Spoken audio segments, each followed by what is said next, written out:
শক্তিশালী এই মহান গ্রন্থের সাথে যার যত বেশি সম্পর্ক হবে তার তত বেশি মর্যাদা হবে।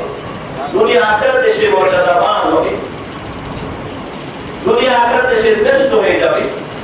কুরআনুল কারীমের সাথে যদি আমি সম্পর্ক রাখি, কুরআনুল কারীমের সাথে যদি আমি মহব্বত রাখি, ভালোবাসা রাখি, আল্লাহ রাব্বুল আলামিন কাল হাসরের ময়দানে আমাকেও শ্রেষ্ঠ করে দিবেন, মর্যাদাবান করে দিবেন। সুবহানাল্লাহ।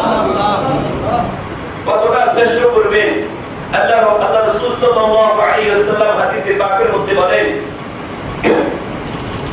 আল্লাহ রাব্বুল আলামিন ওই কুরআন ওয়ালাকে কাল হাসরের ময়দানে লক্ষ কোটি মানুষের মধ্যে, জনতার মধ্যে ঘোষণা করবেন, ইউকালু লিসাহিবিল কুরআন, ওই কুরআন ওয়ালাকে বলা হবে, ইকরা, তুমি পড়ো, ওয়ারতাকি, এবং চলতে থাকো, ওয়ারাতিল কামা কুনতা তুরাতিলু ফিদ দুনিয়া, এভাবে তারতিলের সাথে স্থিরভাবে পড়ো যেভাবে তুমি দুনিয়ায় পড়তে।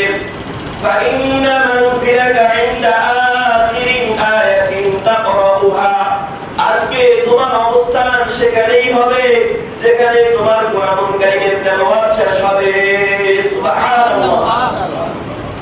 কুরআন পড়তে থাকো আর তুমি মর্যাদার সিঁড়িতে চড়তে থাকো।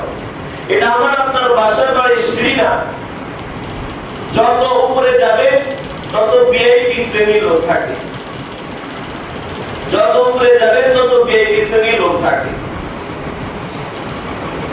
এক একটা ধাপ এক একটা মর্যাদাবান হবে, মর্যাদা বৃদ্ধি পাবে। মেম্বার থেকে চেয়ারম্যান, চেয়ারম্যান থেকে এমপি, তারপরে মন্ত্রী, তারপর প্রধানমন্ত্রী, এভাবে সবার কি আসলে এক না?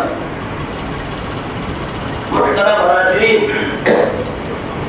কুরআন ওয়ালাকে এভাবে আল্লাহ রাব্বুল আলামিন কাল হাসরের ময়দানে মর্যাদাবান করবে। তো কুরআনকে তেলাওয়াত করতে হবে, কুরআন শিখতে হবে, কুরআনের উপর আমল করতে হবে।